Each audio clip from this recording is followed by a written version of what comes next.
Hi, what's your name, darling? My name is Susan Boyle. Imagine standing in front of millions of people. The cameras are already rolling, the judges are already smirking, and the audience, hundreds of people in that room, are already laughing at you. And you haven't even opened your mouth yet. Now imagine in the next 30 seconds, every single one of them goes completely silent. And then they start to cry. That happened. It was real. It was witnessed by over 300 million people, and it became one of the most viewed moments in internet history. But here's what nobody tells you. What happened after that moment, after the applause died down, after the cameras stopped rolling, nearly broke her completely. This is the real story of Susan Boyle. Not the version the talent show sold you, not the feel-good headline, the full truth, the parts they left out, the parts that hurt. And I promise you by the end of this you'll see her completely differently. It's April 2009, a Saturday night in London. Britain's Got Talent is in full swing, the show is already a hit. Simon Cowell is already a villain. The audience is there for entertainment, and sometimes that means watching people fail. Then she walks out, a small woman, slightly round, wearing a gold dress that's just a little too big for her. Her hair is curled but not quite sitting right. She shuffles to the center of the stage with this big, nervous smile that's trying to hide how terrified she actually is. The audience reads her in about 3 seconds. You can see it, the shift in the room. People leaning over to whisper to each other, a few laughs, an eye roll from somewhere in the back. The judges settle into their chairs with that particular kind of energy that says, this is going to be a disaster. Simon Cowell tilts his head. Amanda Holden presses her lips together politely. The host asks her name. She says Susan Boyle. She's from a village in Scotland called Blackburn. She's 47 years old. More laughter. They ask her what she wants to do. She says she wants to be a professional singer. She wants to be as famous as Elaine Paige, one of the greatest musical theater voices in British history. In the crowd, they don't laugh quietly this time. She stands there and takes it, that smile still on her face, that terrified, hopeful, I've waited my whole life for this smile. And then the music starts. I dreamed a dream in time gone by, 3 seconds, that's all it takes. 3 seconds and the entire room forgets how to breathe. A woman in the front row covers her mouth. Amanda Holden's eyes fill with tears. Simon Cowell's smirk disappears, and what replaces it is something you almost never see on his face: genuine surprise. The audience goes from laughter to a standing ovation before she's even finished the first verse. It is one of the most powerful, most human things ever captured on television. And the world wasn't ready for it. The video was uploaded, and then the internet did something it had never quite done before. It spread the clip like wildfire, not because it was funny, not because it was dramatic, but because it made people feel something they didn't expect to feel on a Tuesday afternoon scrolling through a screen.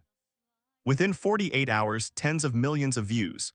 Within a week, it was everywhere, every country, every language, every news channel. Susan Boyle had become the most talked about person on the planet.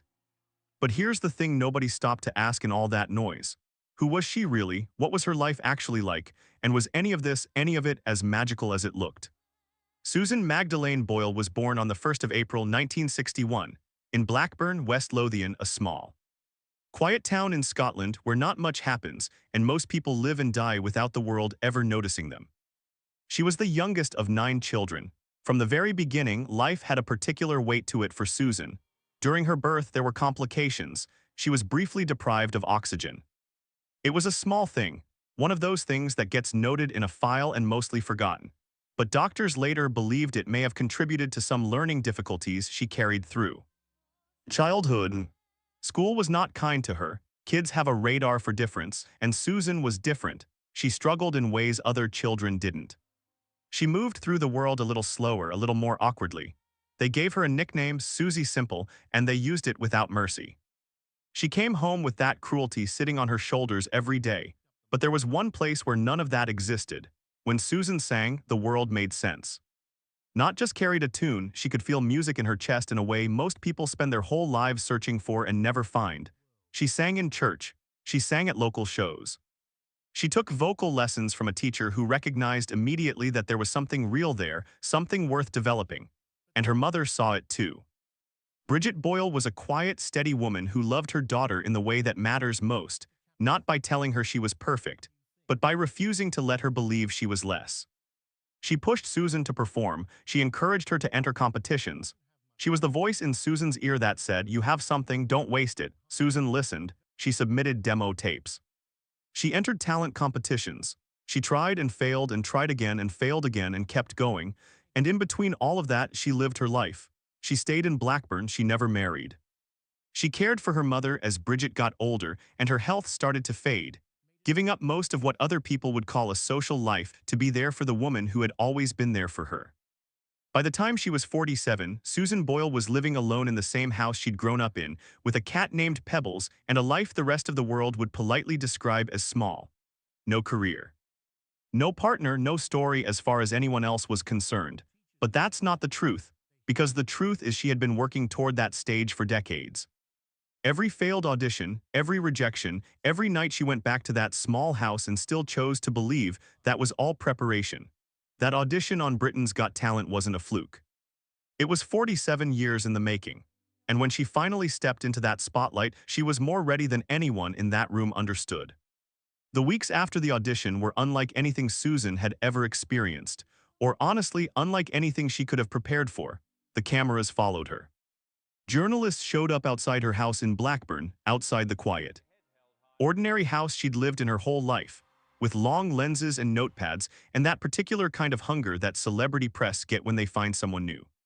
Strangers knocked on her door. Her name trended worldwide every single day. She had no publicist, no management team with experience at this level, no one whispering in her ear about how to handle it. She was a private woman who had spent nearly 5 decades in a small Scottish town, and suddenly the entire world was in her face. Every performance on the show was under a microscope. The pressure to repeat what she'd done in that audition, to recreate that lightning-in-a-bottle moment again and again and again, was immense. And the press, who had been so moved when she first sang, found a new sport in picking her apart. They wrote about how she looked. They ran photos with cruel captions. They described her in ways that were openly humiliating, as if the fact that she'd been briefly uplifting gave them the right to then tear her down. The same world that had cried watching her had decided she was also fair game, and Susan wasn't built for any of this, not because she was weak, but because nobody is built for this. And for Susan, specifically, the noise was a different kind of overwhelming, though she didn't yet have the language to explain why. That's where the story takes a turn that most people don't know. Week after week, she made it through, she performed, she pushed herself. She got to the final, the live finale that the whole country was watching. Bookmakers had her as the favorite. The press had already written the ending. Susan Boyle wins. Britain cheers, perfect story. She walked out onto that stage and she gave everything she had, and she came second. The winners were Diversity, a dance group who were genuinely extraordinary, full of energy and joy and something fresh. It was a fair result. There was no injustice in it. But for Susan, a woman who had waited and worked and hurt and hoped for longer than most people in that audience had been adults, something cracked. That same night, she was taken to a clinic. The statement said exhaustion and emotional distress, but that was just the surface. The clinic was the Priory, a well-known mental health facility in London. She stayed for several days. Her family said she was in a fragile state. Reports described someone who hadn't been sleeping, hadn't been eating properly, and was struggling in ways that went much deeper than losing a competition. Think about what had actually happened to this woman in the space of 8 weeks. She had gone from being completely invisible to being one of the most recognized faces on Earth. She had been praised and mocked in the same breath. She had performed under pressure that would have broken most trained professionals. She had done all of this with no real support system around her, in front of an audience of hundreds of millions of people. And she had done it while carrying something nobody around her fully understood yet. Years later, Susan was formally diagnosed with Asperger's syndrome. When she spoke about it publicly, she said something that stayed with me. She said the diagnosis brought her relief. Not sadness, not shame, relief. Because she had spent her entire life knowing she experienced the world differently from everyone around her, feeling things more intensely, finding social situations more exhausting, processing everything through a filter that nobody else seemed to have. And for decades, she hadn't had a name for it. She had just been different. She had just been difficult. She had just been the woman who didn't quite fit. The diagnosis didn't change who she was. But it gave her a way to understand herself. And understanding yourself, when you've spent a lifetime feeling like the world was built for everyone except you, is not a small thing. It's everything.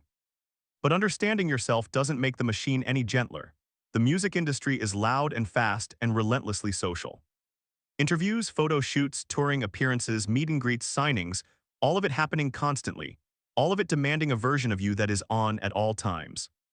For most artists, it's exhausting. For someone navigating Asperger's, it is an entirely different level of demand.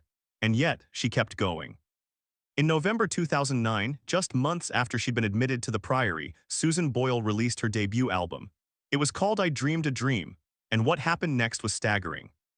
It became the fastest-selling debut album in UK chart history at that time. #1 in over 20 countries. More than 14 million copies sold worldwide. The woman who had been laughed at on a Saturday night television show was now one of the best-selling debut artists on the planet. But here's what I need you to sit with for a moment. All of that success, the chart records, the sold-out shows, the world tour, the magazine covers, none of it reached the one person who had made it possible. Bridget Boyle, Susan's mother, her champion, the woman who had said you have something, don't waste it, had died in 2007, 2 years before the audition. 2 years before the world finally heard what Bridget had always known. Susan never got to call her mother after that performance. She never got to put the album in her hands. She never got to stand on a stage in front of thousands of people and look into the wings and see Bridget watching with tears running down her face. All the things that mattered most, her mother never got to see any of them. Susan has spoken about this in interviews over the years. She says her mother is always in her thoughts when she performs. That in some way, every time she walks out onto a stage, she is singing for Bridget. That detail doesn't just add emotion to the story, it reframes the whole thing. Because this was never really a talent show story. It was never about a makeover or an underdog winning a competition or a feel-good moment for a Saturday night audience. It was about a daughter who learned to sing from the woman who loved her. And who finally, after everything, got to show the world what that love had built, even though the one person she most wanted to show was already gone. The years after the debut were complicated in ways that rarely made the front page. There were more albums, more tour, a Christmas special, a book. Susan kept working, kept delivering, kept showing up in the way she always had quietly, consistently, without drama. But she also kept struggling. There were moments where the weight of it all became too much. Cancelled appearances, times she had to step back, concern from people around her. The gap between the version of Susan Boyle the public saw and the reality of what it cost her to maintain that version, that gap was real and it was wide. The world saw the performance. They didn't see the price. And then, in 2021, Susan came forward with something she'd been keeping to herself.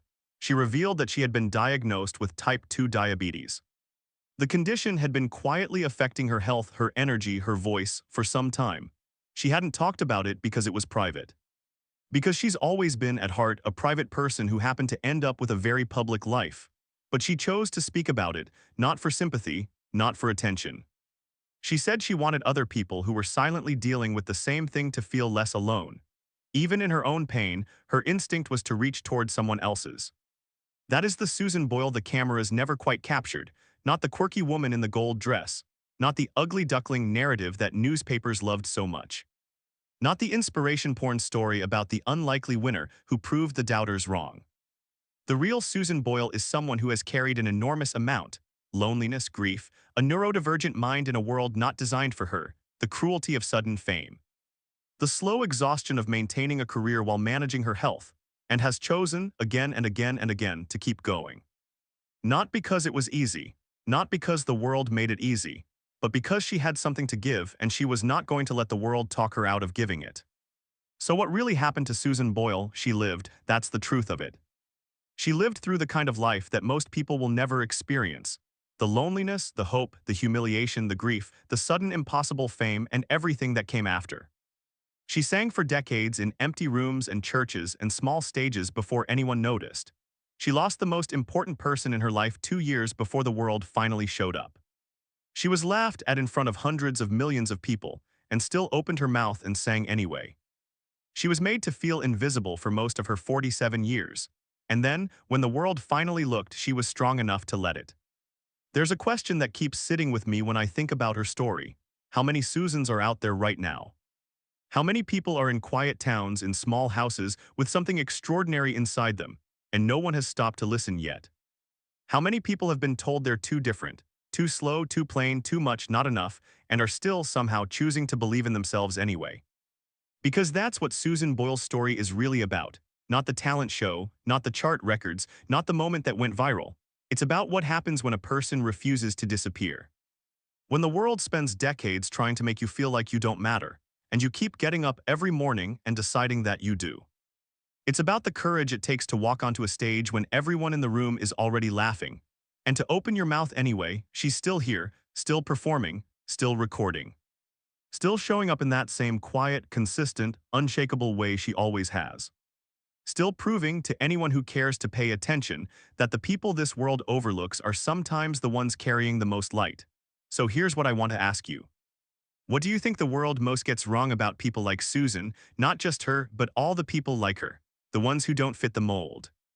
The ones who get written off before they get a chance. Leave a comment. I genuinely want to know what you think. And if this story moved you, even a little, share it with someone who needs to hear it today.